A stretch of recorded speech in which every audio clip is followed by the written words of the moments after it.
Hello everyone, welcome to exam so my name is Kailash Tiwari. So दोस्तों, अभी दो recruitment आई हैं, यूनियन बैंक की और पंजाब नेशनल बैंक की। बट इन दोनों रिक्रूटमेंट ये आने के बाद एक क्वेश्चन तो जरूर उठता है कि क्या आईबीपीएस सारी वैकेंसीज पे रिक्रूटमेंट नहीं कर रहा है। और ये दोनों ही जो रिक्रूटमेंट हैं, ये दोनों ही स्पेशलिस्ट ऑफिसर्स की हैं। हालांकि यहीं पे मैं क्लियर करता चलूं कि ये सिर्फ एग्रीकल्चर के लिए नहीं है।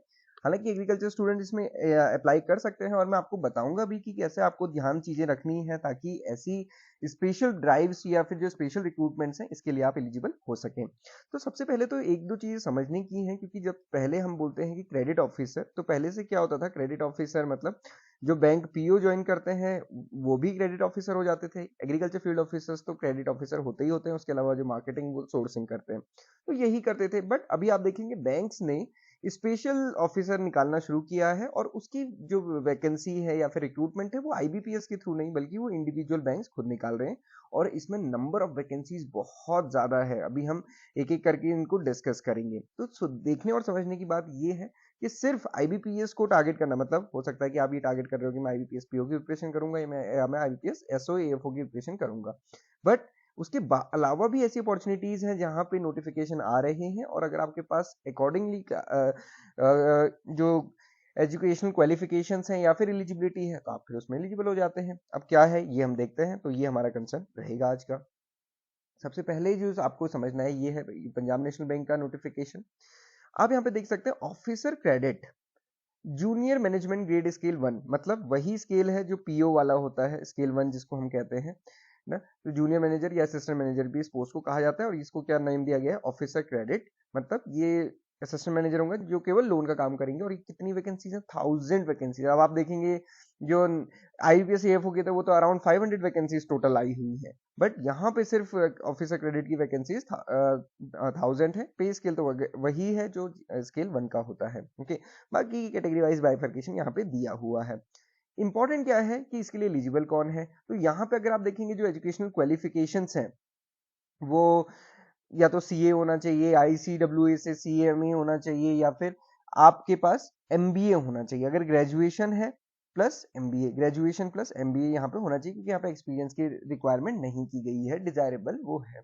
सो एमबीए प्लस ग्रेजुएशन। तो कई बार जब आप बीएससी एजी करते हैं उसके बाद अगर आपने एमबीए किया हुआ है और स्पेसिफिकली इस फाइनेंस में या फिर नॉर्मल इन जनरल एमबीए किया है फुल टाइम, तो फिर आप इसके लिए एलिजिबल हो जाते हैं। तो ये चीज ध्यान में रखना है कि ऐसी अपॉर्चुनिटीज हमेशा अपने लिए देखनी है ग्रेजुएशन के बाद। सिर्फ ग्रेजुएशन के बाद फुल टाइम प्रिपरेशन अगर आप कर रहे हैं तो उस पर जरूर सोचिए, क्योंकि आपके पूरे साल की बात है।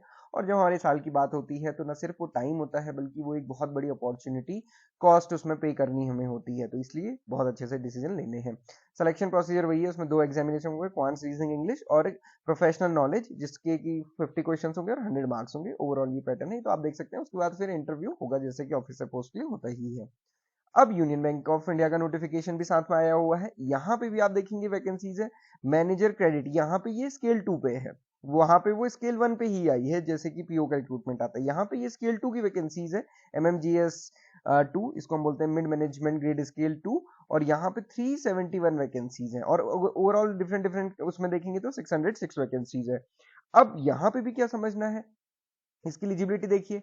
इसकी एलिजिबिलिटी में क्या है, आपके पास ग्रेजुएशन होना चाहिए। अगर सीए वगैरह है तो आपको डेफिनेटली इसमें थोड़ा सा प्रेफर किया जाएगा, बट ग्रेजुएशन होना चाहिए और साथ ही साथ 3 ईयर का बैंकिंग एक्सपीरियंस। तो यहाँ चाहे शेड्यूल्ड पब्लिक सेक्टर बैंक में है या फिर प्राइवेट सेक्टर बैंक में है, दोनों ही चलेगा। इसीलिए मैं कहता हूँ कि अगर आप बहुत टाइम से प्रिपरेशन कर रहे हैं या फिर आपको लगता है कि मैं प्रिपरेशन के साथ बैंक की जॉब ज्वाइन कर लूँ, तो वो आपके लिए बहुत बेनिफिशियल हो सकती है। और सिर्फ इसमें ही नहीं, क्योंकि ये तो इन जनरल कंपटीशन हो गया। अगर आप देखेंगे आरआरबी एएफओ की वैकेंसीज आती हैं, वहां पे भी 2 ईयर का एक्सपीरियंस रिक्वायर्ड होता है। तो ये बहुत एक अच्छी अपॉर्चुनिटी है। इससे पहले सिडबी का नोटिफिकेशन आया था, उसमें भी यही था कि अगर आपके पास बैंकिंग एक्सपीरियंस है, बहुत सारे एग्रीकल्चर स्टूडेंट जिनके पास बैंकिंग एक्सपीरियंस है वो उसकी प्रिपरेशन कर रहे हैं ऑलरेडी। तो ये दोस्तों जरूर समझिए, क्योंकि हमें नहीं पता होता है कब कहाँ पे कौन सी वैकेंसीज ऊपर आ जाएगी, कौन सी नीचे चली जाएगी। 2011 से पहले आप देखेंगे तो बैंक्स डायरेक्टली रिक्रूटमेंट करते थे, कैंपस प्लेसमेंट होता था इवन गवर्नमेंट बैंक्स में भी। उसके बाद आईबीपीएस आया, पहले बहुत वैकेंसीज आई थी, अब कम आई। हमें नहीं पता आगे कैसे डायनामिक्स चेंज होंगी। तो इसलिए आगे जो डायनामिक्स चेंज हो रही है उसके अकॉर्डिंग खुद को भी चेंज कीजिए। यहाँ पे देखिए कितनी सारी वैकेंसीज हैं, इतनी वैकेंसीज पहले से नहीं आती थी, अभी बहुत डाइवर्सिफिकेशन होने लगा है। क्या क्या डाइवर्सिफिकेशन है उसको जरूर देखें, जरूर समझें। सो यही मेरा मकसद था आज इसमें बताने का कि सिर्फ आईबीपीएस के थ्रू रिक्रूटमेंट नहीं, बैंक्स डिफरेंट डिफरेंट रिक्रूटमेंट भी कर रहे हैं। और आप ये भी देखिए कि फ्यूचर में ऐसा क्या आप प्रेजेंट में करेंगे कि फ्यूचर में आपके लिए कंपटीशन थोड़ा सा आसान हो जाए। इसको जरूर ध्यान में रखिएगा। एग्जाम पैटर्न यहाँ पे भी वही है, क्वांट रीजनिंग इंग्लिश और प्रोफेशनल नॉलेज, क्योंकि बैंक्स का है तो जनरली मोर और लेस चीजें सेम ही आती हैं। इसलिए ये चीज ध्यान दीजिए। जिन भी स्टूडेंट ने इस बार आईबीपीएस को क्लियर किया है वो अपनी बहुत अच्छे से प्रिपरेशन कीजिए इंटरव्यू की। जिनका नहीं हुआ है वो इस बात को हमेशा ध्यान रखिए और हमेशा अपने लिए नेक्स्ट वन को बेटर बनाइए। प्रेजेंट बहुत अच्छा रहेगा तो फ्यूचर डेफिनेटली बहुत अच्छा होगा। प्रेजेंट में अगर पास्ट की सोचते रहेंगे तो प्रेजेंट फ्यूचर दोनों खराब होगा। इसलिए दोनों को ही बचाते हुए चलना है। एग्जाम के कोर्सेज आप देख सकते हैं। एग्जाम में मॉक टेस्ट आपको फ्री मिलते हैं। हमारी जो अप्रोच है वो short to the point and crisp रहती है। तो आप डेमो देख सकते हैं। जरूर वेबसाइट को विजिट कीजिए, हमारी ऐप को डाउनलोड कीजिए, आपको बहुत सारी सुविधाएं उसमें मिल जाएंगी। Thank you for watching this video and have a great day ahead.